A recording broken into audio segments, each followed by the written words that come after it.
बॉलीवुड के मशहूर अभिनेता सैफ अली खान के घर में संदिग्ध घुसपैठ गुरुवार करीब रात 2 बजे शुरू होकर करीब आधे घंटे तक चली थी। उस घुसपैठिए को सबसे पहले सैफ के छोटे बेटे के कमरे में नैनी ने देखा था। उसने कथित तौर पर नैनी पर अटैक किया और 1 करोड़ रुपए की डिमांड की।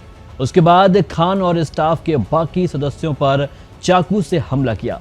सैफ के घर की वारदात की पूरी रिपोर्ट हम आपको आगे बताते हैं। बता दें कि सैफ पर हमला करने के बाद सैफ और बाकी सदस्यों ने मिलकर हमलावर को एक कमरे में बंद कर दिया था, लेकिन वह किसी तरह वहां से भाग निकला। छठी मंजिल की फायर एग्जिट सीढ़ी से उसे करीब 2:33 पर बाहर निकलते हुए देखा गया।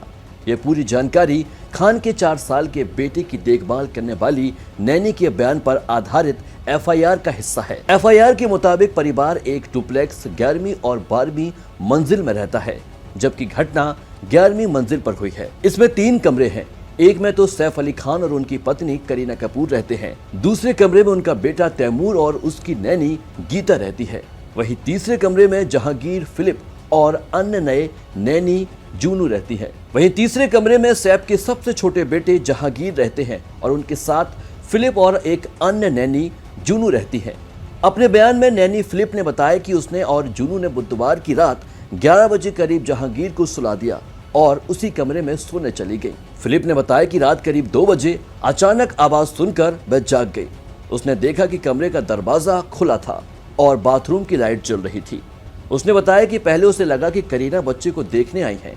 फिलिप ने अपने बयान में कहा कि मुझे कुछ संदिग्ध लगा और फिर मैं उठ गई। इतना ही नहीं, उन्होंने कहा कि मैंने टोपी पहने एक आदमी की परछाई देखी। उन्होंने बताया, मैं तुरंत उठकर उसके बिस्तर की ओर चली गई। मुझे देखकर उस आदमी ने मुझे चुप रहने का इशारा किया और कहा कि कोई आवाज नहीं। तब तक जुनू भी जाग गई थी और उस आदमी ने फिर धमकी दी कि कोई आवाज नहीं और कोई बाहर भी नहीं आएगा। एफआईआर के मुताबिक जुनू ने शोर मचाया और भागकर बाहर आ गई। इसके बाद सैफ अली खान और करीना अपने बेटे के कमरे में आए। फिलिप ने कहा, जब सैफ अली खान आए तो आरोपी ने उन पर होक्सा ब्लेड से हमला किया और फिर गीता पर भी हमला किया। एफआईआर के अनुसार खान और गीता ने किसी तरह हमलावर को काबू में किया और आरोपी को कमरे में बंद कर दिया। इसके बाद वे डुप्लेक्स की ऊपरी मंजिल पर भाग गए। काफी हंगामा होने के बाद परिवार के काफी कर्मचारी भी उठ गए।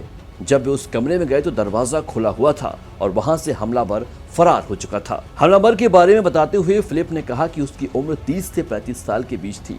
उसने काली पैंट, टोपी पहने रखी थी। फिलहाल हमलावर पुलिस की गिरफ्त में है और पुलिस इस पूरे मामले पर जांच कर रही है।